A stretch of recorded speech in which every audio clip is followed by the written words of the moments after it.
Good morning class. आज मैं आपको हिस्ट्री के लेसन 6 पढ़ाने जा रही हूँ। लेसन का नाम है नए प्रश्न नए विचार। क्या नाम है लेसन का? नए प्रश्न नए विचार। तो ठीक है, बुद्ध की कहानी क्या है ये देखिए।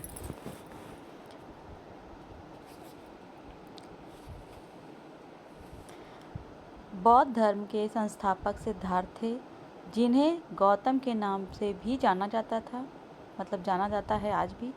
उनका जन्म लगभग 2500 वर्ष पूर्व हुआ था। यह वह समय था जब लोगों के जीवन में तेजी से परिवर्तन हो रहे थे, जैसा कि तुमने अध्याय 5 में मतलब 5 में पढ़ा। महाजनपदों के कुछ राजा इस समय बहुत शक्तिशाली हो गए थे। हजारों सालों के बाद फिर से नगर उभर रहे थे। गांवों के जीवन में भी बदलाव आ रहा था। बहुत से विचारक इन परिवर्तनों को समझने का प्रयास कर रहे थे।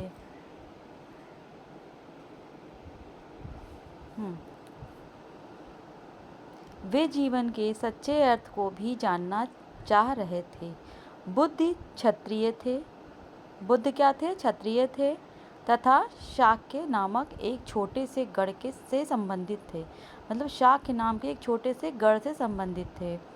युवा अवस्था में ही ज्ञान की खोज में उन्होंने घर के सुखों को छोड़ दिया। अनेक वर्षों तक वे भ्रमण करते रहे तथा अन्य विचारकों से मिलकर चर्चा करते रहे। अंततः ज्ञान प्राप्ति के लिए उन्होंने स्वयं ही रास्ता ढूंढना निश्चय किया।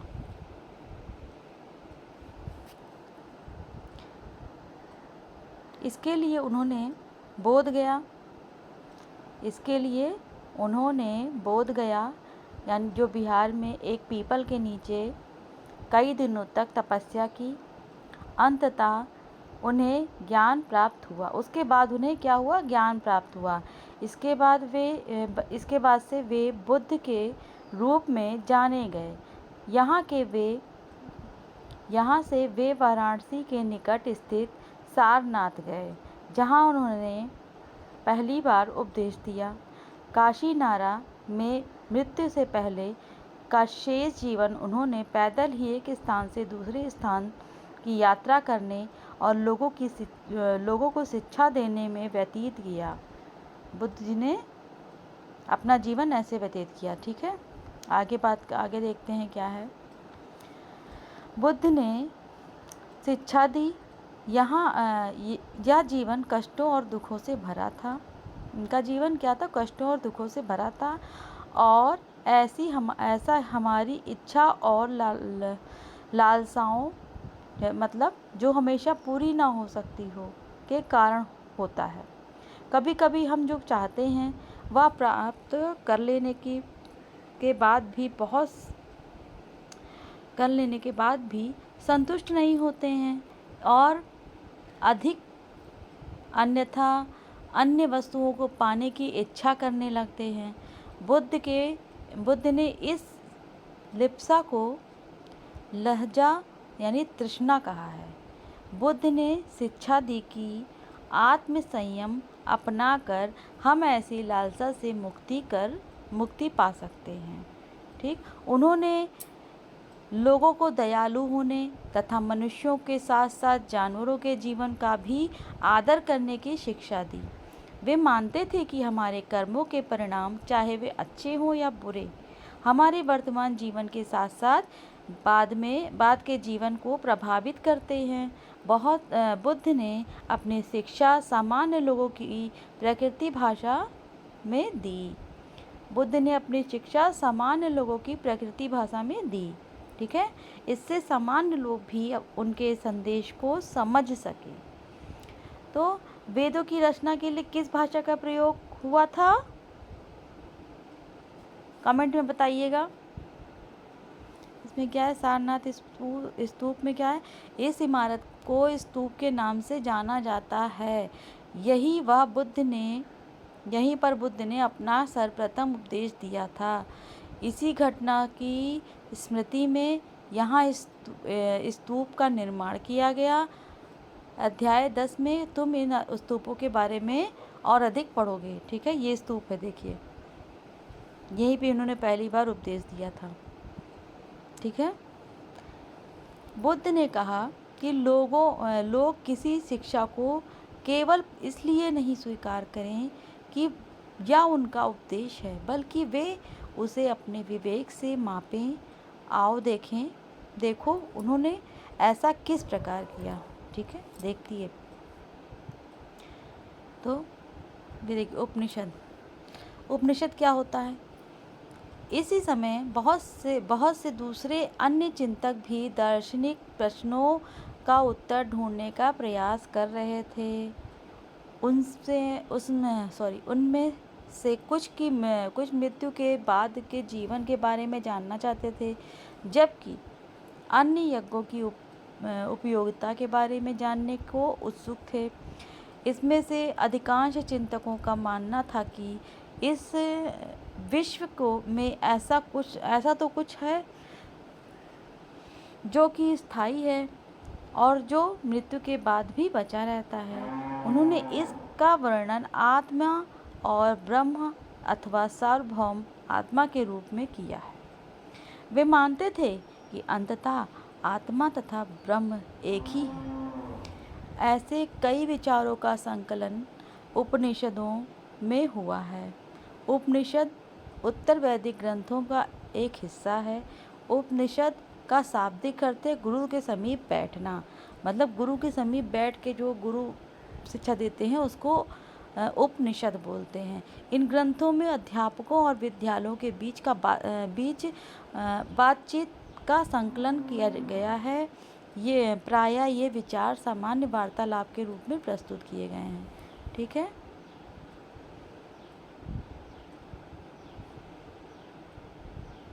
ठीक, आगे बढ़िए। देखिए, इन चर्चाओं में भाग लेने वाले अधिकांश पुरुष ब्राह्मण तथा राजा होते थे। कभी कभी गार्गी, अपाला, घोषा, मैत्रेयी जैसी स्त्री विचारकों का उल्लेख मिलता है, जो उनकी विद्वता के लिए जानी जाती थी और वाद विवाद में भाग लिया करती थी। निर्धन व्यक्ति इस तरह के वाद विवाद में बहुत ही हिस्सा लेते थे। इस तरह का एक प्रसिद्ध अपवाद सत्यकाम जवाल का है। सत्यकाम जवाल का नाम उसकी दासी माँ के नाम पर पड़ा। सत्यकाम के मन में सत्य जानने की तीव्र जिज्ञासा उत्पन्न हुई। गौतम नामक एक ब्राह्मण ने उन्हें अपने विद्यार्थी के रूप में स्वीकार किया तथा वह अपने समय के सर्वाधिक प्रसिद्ध विचारकों में से एक बन गए। उपनिषदों के कई विचारों का विकास बाद में प्रसिद्ध विचारक शंकराचार्य के द्वारा किया गया, जिसके बारे में तुम कक्षा 7 में पढ़ोगे। ठीक है, अब क्या बता रहे हैं जैन धर्म के बारे में। क्या है जैन धर्म? क्या है? इसी युग में अर्थात लगभग 2500 वर्ष पूर्व जैन धर्म के 24वें तथा अंतिम तीर्थकर वर्धमान महावीर ने भी उनके अपने विचारों का प्रयास किया। वह विज्ज संघ के लिच्छवी कुल के एक क्षत्रिय राजकुमार थे। इस संघ के विषय में तुमने अध्याय 5 में पढ़ा है। 30 वर्ष की आयु में उन्होंने घर छोड़ दिया और जंगल में रहने लगे। 12 वर्ष तक उन्होंने कठिन व एकांकी जीवन व्यतीत किया। इसके बाद उन्हें ज्ञान प्राप्त हुआ। उनकी शिक्षा सरल थी। सत्य जानने की इच्छा रखने वाले प्रत्येक स्त्री व पुरुष को अपना घर छोड़ देना चाहिए। उन्हें अहिंसा के नियमों का कड़ाई से पालन करना चाहिए, अर्थात किसी भी जीवन को ना तो कष्ट देना चाहिए और ना ही उसकी हत्या करनी चाहिए। महावीर का कहना था, सभी जीव जीना चाहते हैं, सभी के लिए जीवन सभी के लिए क्या जीवन प्रिय है। महावीर ने अपनी शिक्षा प्रकृति में दी। महावीर ने अपनी शिक्षा किस भाषा में दी? प्रकृति में दी। यही कारण है कि साधारण जन भी उनके तथा उनके अनुयायियों की शिक्षाओं को समझ सकें। देश के अलग अलग हिस्सों में प्रकृति के अलग अलग रूप विचलित थे। प्रचलन क्षेत्र के आधार पर ही उनके अलग अलग नाम थे। जैसे मगध में बोली जाने वाली प्रकृति मागधी कहलाती थी। जैन नाम के जाने गए क्या हुआ? जैन नाम के जाने गए महावीर के अनुयायियों को भोजन के लिए भिक्षा मांगकर सदा जीवन बिताना होता था। उन्हें पूरी तरह से ईमानदार होना पड़ता था तथा चोरी न करने की उन्हें सलाह दी। सख्त हिदायत मतलब उन्हें चोरी न करने की सख्त हिदायत थी। उन्हें ब्रह्मचर्य का पालन करना होता था। पुरुषों को वस्त्रों सहित सब कुछ त्याग देना पड़ता था। ठीक है, अगला क्या है? अधिकांश व्यक्तियों के लिए ऐसे कड़े नियमों का पालन करना बहुत कठिन था। फिर भी हजारों व्यक्तियों ने इस नई जीवन शैली को जानने और सीखने के लिए अपने घर छोड़ दिए। कई अपने घरों पर ही रहे और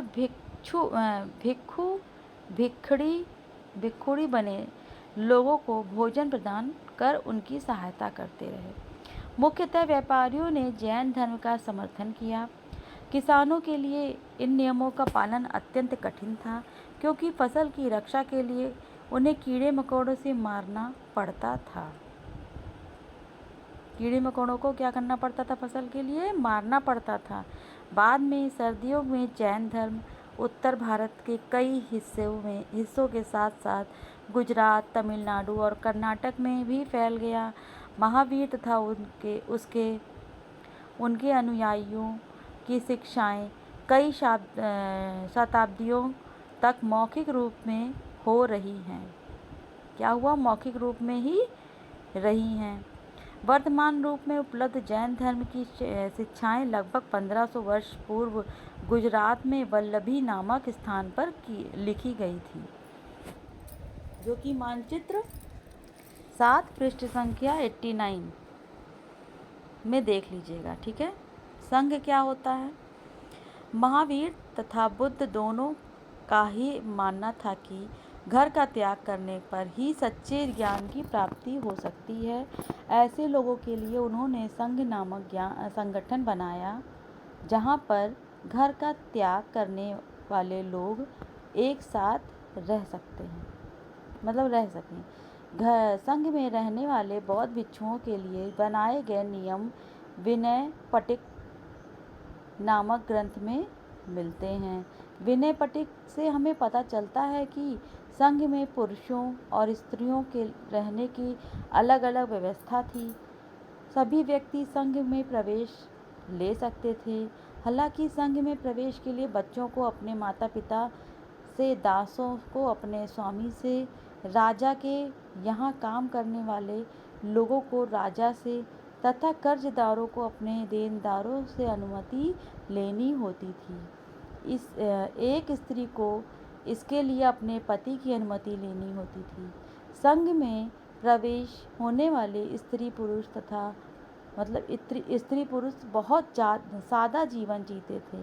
वे अपना अधिकांश समय ध्यान करने में बिताते थे और दिन के एक निश्चित समय में वे शहरों तथा गांवों में जाकर भिक्षा मांगते थे।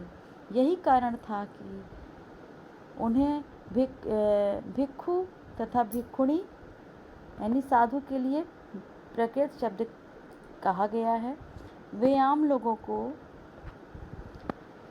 शिक्षा देते थे और साथ ही एक दूसरे की सहायता भी करते थे। किसी तरह की आपसी लड़ाई का निपटारा करने के लिए वे प्रायः बैठके भी किया करते थे। संघ में प्रवेश लेने वाले ब्राह्मण, क्षत्रिय, व्यापारी, मजदूर, नाई, गणिकाएँ तथा दासी शामिल थे। इसमें से कई लोग कई लोग बुद्ध की शिक्षाओं के विषय में लिखा तथा कुछ लोगों ने में अपने जीवन के विषय में सुंदर कविताओं की रचना की। पिछले अध्याय में वर्णित संघ और इस अध्याय में वर्णित संघ के बीच दो भिन्नताओं को बताइए। क्या इनमें कोई समानताएं दिखती हैं? इस क्वेश्चन का आंसर आप हमें कमेंट में दीजिएगा। ठीक, आगे बढ़ते हैं। बिहार में क्या है? जैन तथा बौद्ध भिक्षु पूरे साल एक स्थान से दूसरे स्थान घूमते हुए उपदेश दिया करते थे। केवल वर्षा ऋतु में जब यात्रा करना कठिन हो जाता था तो वे एक स्थान पर ही निवास करते थे। ऐसे समय में वे अनुयायियों द्वारा उद्यानों में बनवाए गए अस्थायी निवासों में अपना पहाड़ी क्षेत्रों की प्राकृतिक गुफाओं में रहते थे। जैसे जैसे समय बीतता गया, भिक्षु भिक्षुणियों ने स्वयं तथा उनके समर्थकों ने अधिक स्थायी शरण स्थलों की आवश्यकता का अनुभव किया। तब कई शरण स्थल बनाए गए जिन्हें विहार कहा गया। विहार उन्हीं को कहते हैं। ठीक है। आरंभिक विहार,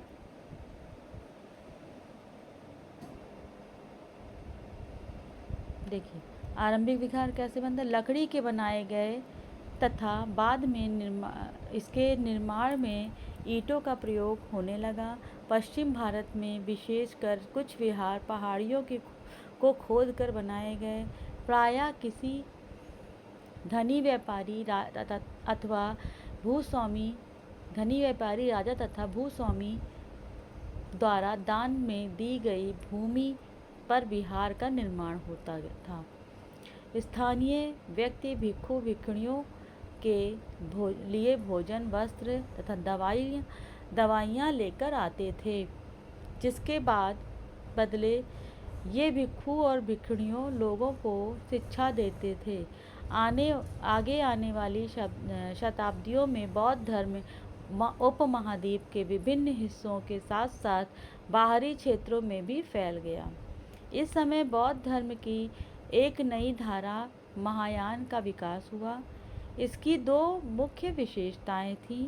पहले, मूर्तियों के बाद की उपस्थित सिर्फ कुछ संकेतों के माध्यम से दर्शाई जाती थी। मिसाल के तौर पर उनकी निर्वाण प्राप्ति को पीपल के पेड़ की मूर्ति द्वारा दर्शाया जाता था। अब युद्ध की प्रतिमाएं बनाई जाने लगी। इसमें से अधिकांश मथुरा में तो कुछ तक्षशिला में बनवाई जाने लगी। दूसरा परिवर्तन बोधिसत्व में आस्था को लेकर आया। बोधिसत्व उन्हें कहते हैं जो ज्ञान प्राप्ति के बाद एकांतवास करते हुए ध्यान साधना कर सकते थे, लेकिन ऐसा करने के बजाय वे लोगों को शिक्षा के देने और मदद करने के लिए सांसारिक परिवेश में ही रहना ठीक समझने लगे। धीरे धीरे बोधिसत्व की पूजा काफ़ी लोकप्रिय हो गई और पूरे मध्य एशिया, चीन के और बाद में कोरिया तथा जापान तक भी फैल गई। बौद्ध धर्म का प्रसार पश्चिम और दक्षिण भारत में हुआ, जहाँ बौद्ध भिक्षुओं में रहने के लिए पहाड़ियों में दर्जनों गुफाएं खोदी गईं। ठीक है। अगला क्या है? बौद्ध धर्म दक्षिण पूर्व की ओर श्रीलंका, म्यांमार, थाईलैंड तथा इंडोनेशिया सहित दक्षिण पूर्व एशिया के अन्य भागों में भी फैला। थेरवाद नामक बौद्ध धर्म का आरंभिक रूप इन क्षेत्रों में कहीं अधिक प्रचलित था।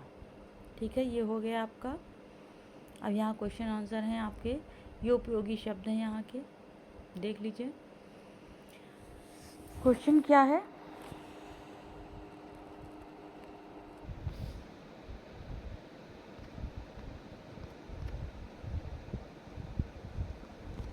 देखिए, इस क्वेश्चन का आंसर है बुद्ध ने लोगों तक अपने विचारों का प्रसार करने के लिए किन किन बातों पर जोर दिया? देखिए, इस क्वेश्चन का आंसर है, बुद्ध ने लोगों तक अपने विचारों का प्रसार करने के लिए किन किन बातों पर जोर दिया? तो आंसर है, बुद्ध ने अपने विचारों का प्रसार करने के लिए निम्न बातों पर जोर दिया। पहला है सामान्य और सरल भाषा, जिसको पाली भाषा भी बोलते हैं, उसका प्रयोग किया। भिक्षुओं को विभिन्न स्थानों से पर जो भेजकर उपदेश देना। व्यक्तिगत आचरण और नैतिकता पर बल देना। हिंसा, झूठ और चोरी से बचने की सीख देना। तर्क और अनुभव पर आधारित ज्ञान। ठीक है, आप इसको नोट कर लीजिए और या फिर स्क्रीनशॉट ले लीजिए इसका, बाद में आप अपनी कॉपी में नोट डाउन कर लीजिएगा। ओके, आगे बढ़ते हैं। दूसरा क्वेश्चन, चलिए दूसरा क्वेश्चन है, सही व गलत के निशान वाक्य बताना है। बुद्ध ने पशु बलि को चढ़ावा दिया, इसमें दिया हुआ है, देखिए, बुद्ध ने पशु बलि को चढ़ावा दिया, ये क्या है? गलत है। बुद्ध ने हिंसा और पशु बलि का विरोध किया था, चढ़ावा नहीं दिया था, बढ़ावा नहीं दिया था। पशु बलि को विरोध किया था, उसका हिंसा और पशु बलि का विरोध किया था बुद्ध ने। ओके, दूसरा है, बुद्ध द्वारा प्रथम उपदेश सारनाथ में देने के कारण इस जगह का बहुत महत्व है। सही बात है, बुद्ध ने अपना पहला उपदेश सारनाथ में दिया था, इसलिए यह स्थान ऐतिहासिक रूप में महत्वपूर्ण है। ठीक, अगला, बुद्ध ने शिक्षा दी कि कर्म का हमारे जीवन पर कोई महत्व नहीं पड़ता। ये तो बिल्कुल गलत है, ये तो नहीं बोला था उन्होंने कहा था, बुद्ध ने सिखाया कि कर्म हमारे जीवन पर गहरा प्रभाव डालता है, कर्म का हमारे जीवन पर गहरा प्रभाव पड़ता है। ठीक है, अगला है, बुद्ध ने बोध गया में ज्ञान प्राप्त किया, तो सही है ना? बुद्ध ने बोध गया विहार में पीपल के पेड़ के नीचे ज्ञान प्राप्त किया। ठीक है, तो इसका आंसर ये है, इसको आप नोट कर लीजिए या स्क्रीनशॉट ले लीजिए। ठीक, इस वाले का आंसर है ये। ठीक है, आगे मैं बता रही हूँ। अब ये ड है, उपनिषदों के विचारकों का मानना था कि आत्मा और ब्रह्म वास्तव में एक ही है। बताइए आप हमें इसका आंसर, सही है या गलत है? देखिए, उपनिषदों का मानना था कि आत्मा और आत्मन और ब्रह्म दोनों एक ही हैं। सही है, इसे अद्वैतवाद का सिद्धांत कहा जाता है? जैसे मैं हूँ ब्रह्मा हूँ, मैं ही तू वही है, यानी आत्म ब्रह्मासिम तत्वमसिम सत्यम सिम। इन वाक्यों के माध्यम से यह बताया गया है कि हर जीवन के भीतर जो आत्मा है वह ब्रह्मा से अलग नहीं है। आत्मा और ब्रह्मा का भिन्न संबंध है। क्या है? अभिन्न संबंध। वे अलग नहीं है बल्कि एक ही तत्व है, इसलिए क्या है, ये सही है। ठीक है, इसका आंसर आप नोट कर लीजिए, सही है ये। चलिए अब अगला क्वेश्चन, थर्ड क्वेश्चन है, उपनिषदों के विचारक किन प्रश्नों का उत्तर देना चाहते थे? तो देखिए, किस उत्तर देना चाहते थे इनके विचारक? जीवन, आत्मा और मृत्यु और ब्रह्म के रहस्यों को समझना चाहते थे और यह जानना चाहते थे कि मृत्यु के बाद क्या होता है, आत्मा क्या है, क्या आत्मा और ब्रह्म एक हैं? इन प्रश्नों के उत्तर देने की कोशिश उपनिषदों में की गई थी। ठीक है, इस क्वेश्चन का आंसर ये है, आप इसको नोट कर लीजिए या स्क्रीनशॉट ले लीजिए। ठीक है, अगला क्वेश्चन है, देखिए, महावीर की प्रमुख शिक्षाएं क्या थीं? निम्न थी। पहली, सत्य बोलो, किसी प्राणी को चोट मत पहुंचाओ, अहिंसा का, चोरी मत करो, संयम से जीवन जियो, दूसरों की वस्तु की इच्छा मत करो, सत्य और अहिंसा का पालन ही मोक्ष का मार्ग है।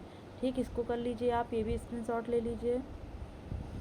फिर पांचवा क्वेश्चन है, अम्बा की माँ क्यों चाहती थी कि उनकी बेटी बुद्ध की कहानी से परिचित हो? अम्बा जो एक लड़की थी, मैं इस पिक्चर में बनी थी, आगे लेसन में उसी के बारे में पूछा जा रहा है।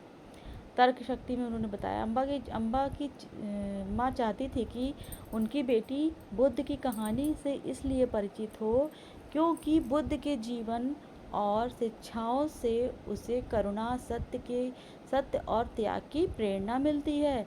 बुद्ध के विचार जीवन को सही दिशा देने में सहायक होते हैं। माँ चाहती थी कि बेटी नैतिक मूल्यों को समझे और आत्मिक रूप से समृद्ध बने। ठीक, आप ये क्वेश्चन का आंसर नोट कर लीजिए। छठा क्वेश्चन है, क्या तुम चाहते हो कि दासों के लिए संघ में प्रवेश करना आसान रह गया होगा? तर्क शक्ति में उत्तर देना है। देखिए, नहीं, दासों के लिए संघ में प्रवेश करना आसान नहीं रहा, क्योंकि समाज में ऊंच नीच और जाति पाति का भेदभाव था, परंतु संघ में प्रवेश पाने पर उन्हें बराबरी का अधिकार मिलता था। बुद्ध ने सभी को संघ में स्थान देने की बात कही थी, जिससे यह संभव हुआ। तो ये दो क्वेश्चन आप नोट कर लीजिए या स्क्रीनशॉट ले लीजिए, अपने कॉपी में आप नोट कर लीजिएगा। ठीक है, अगला क्वेश्चन है, सातवां क्वेश्चन है, चीनी तीर्थयात्री भारत क्यों आ गए? क्यों आए? कारण बताना है। चीनी तीर्थयात्री भारत इसलिए आए, यहाँ के बौद्ध धर्म के मूल ग्रंथों का अध्ययन करना, बौद्ध धर्म के पवित्र स्थानों की यात्रा करना, भारत में बौद्ध शिक्षा तथा परंपराओं को समझना और अपने देश में उसका प्रचार करना। ठीक, ये सारी बातें। देखिए, प्रसिद्ध चीनी तीर्थयात्री थे फरहान, हेनसांग और इतसिंग। ठीक, तो ये हमने आपको सारे क्वेश्चन इसके करा दिए हैं। ठीक है, आप इसको नोट कर लीजिएगा, सारे क्वेश्चंस हो चुके हैं। ठीक, 7 क्वेश्चंस मैंने करा दिए आपको। ओके, ये आप कुछ क्वेश्चन इसको आप करके देखिएगा। ठीक, नहीं समझ में आएगा तो मुझे कमेंट में इसके आंसर पूछिएगा, मैं आपको बता दूंगी। ठीक है, अब इसके बाद मैं अगला लेसन पढ़ाऊंगी आपको। ठीक,